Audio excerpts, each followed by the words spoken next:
Peace be with you. This time I would like to talk about what the creed is and then later what it does. Every Sunday millions of Christians recite the creed. In a world that celebrates individuality, we are actually doing something together. In an age that avoids commitment, we pledge ourselves to a set of convictions and thereby to each other.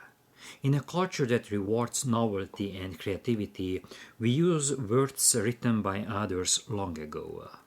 In a society where accepted wisdom changes by the minute, we claim that some truths are so critical that they must be repeated over and over again. In a throw-away consumerist world, we accept, preserve, and continue a tradition. So reciting the creed at worship is thus a countercultural act, and this quietly dramatic behavior deserves our attention. So I'd like to focus on the creed as the four different kind of terms of the creed: profession of faith, rule of faith, definition of faith, and creed as symbol of faith. So first, creed as profession of faith. The term profession of faith points to the way the creed provides a statement of personal and communal commitment. Faith is not science. Science seeks knowledge through description, analysis, measurement, and prediction. Such knowing makes no personal claim on the scientist. Knowing how, for example, a clam or a shell behaves does not mean that you are personally committed to the shell. Science seeks to be objective. What counts in science is not passion or commitment, but verification. Faith is just the opposite. It is always personal and subjective. Faith cannot be verified by facts observable to all, because it deals with realities that cannot be measured the way clams are measured, and because the realities it engages demand personal commitment. So faith does not know a different word from the one measured and calculated by science, but it knows the same word differently. Therefore, St. Paul says, "We look not at what can be seen, but at what cannot be seen. For what can be seen is temporary, but what cannot be seen is eternal."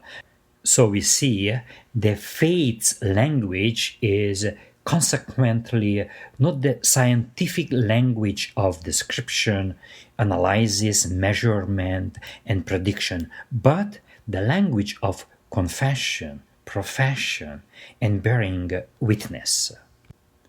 The New Testament is rich in such language. When Jesus declares, for example, that those who confess him, he will also confess. So believers likewise confess that Jesus is Lord and that Jesus Christ is God's Son come in the flesh. Christian belief is a profession or confession. Such confession is also called bearing witness.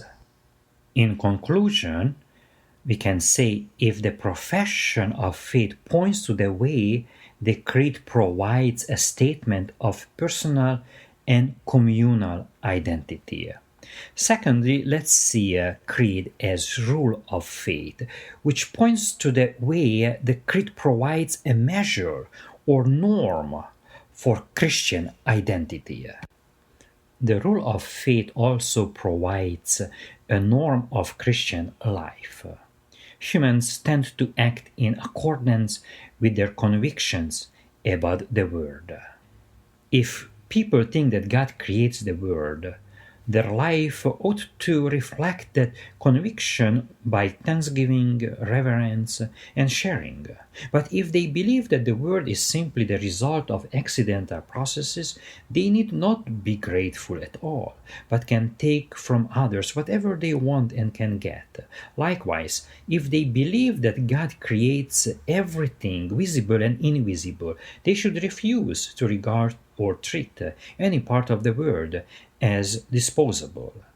If Christians believe that the Church is Catholic, they should welcome diversity within the Church. Or, if they believe in the resurrection of the body and life everlasting, then they should not act as if sustaining mortal life at all cost is a supreme good. And now let us see creed as definition of faith. The tradition also uses a third term, definitio, or definition for the creed. This word points to the way the creed provides the boundaries of Christian belief and therefore of the Christian community. The define means to draw a line around something, setting the limits between it and everything else. A definition excludes even as it includes. The defining character of the Christian creed was implicit from the beginning. Declaring that Jesus is Messiah denies that anyone else is Messiah. Proclaiming that Jesus is Lord denies lordship to all others. The defining function of the creed remains important today. The Christian people affirm specific things as the truths by which they seek to live. By believing definite things, the Christian people become a definite as well. It is a people that choose to declare and live by certain convictions and not others. So being Christian is not simply a matter of having certain attitudes or dispositions. It is a matter of living according to the specific view of the word and maintaining loyalty to the practices of the community that seeks to live according to that vision of reality. So Christians cannot therefore agree with everyone about everything. To be a creedal Christian means inevitably to be a controversialist. And lastly, the creed is a symbol of faith. So the fourth term that has been used for the creed is the noun symbol, which comes from the Greek verb symbalein, used for the joining together of two objects as a sign of recognition and reception of others, and therefore as signifying a treaty. This term points to the way the creed provides a sign of reception and membership, and a way of affirming the community's shared story. In the early church, the creed was referred to as a symbolum because it was handed over to those being initiated into the community as a sign of their reception. The creed is a symbol of faith in the first instance, then because it provides a mutual sign of recognition between the believer and the faith community. Over the time, the term symbol expanded to the sacraments of the Church, classically defined as signs that affect what they signify. Ritual gestures like the sign of the cross are also symbolic. Or tracing the cross on oneself is not an arbitrary sign of membership like a secret handshake, but an invocation of the reality of the life of discipleship in the path of the crucified Jesus. We profess our faith not in the words, but in the reality to which they point.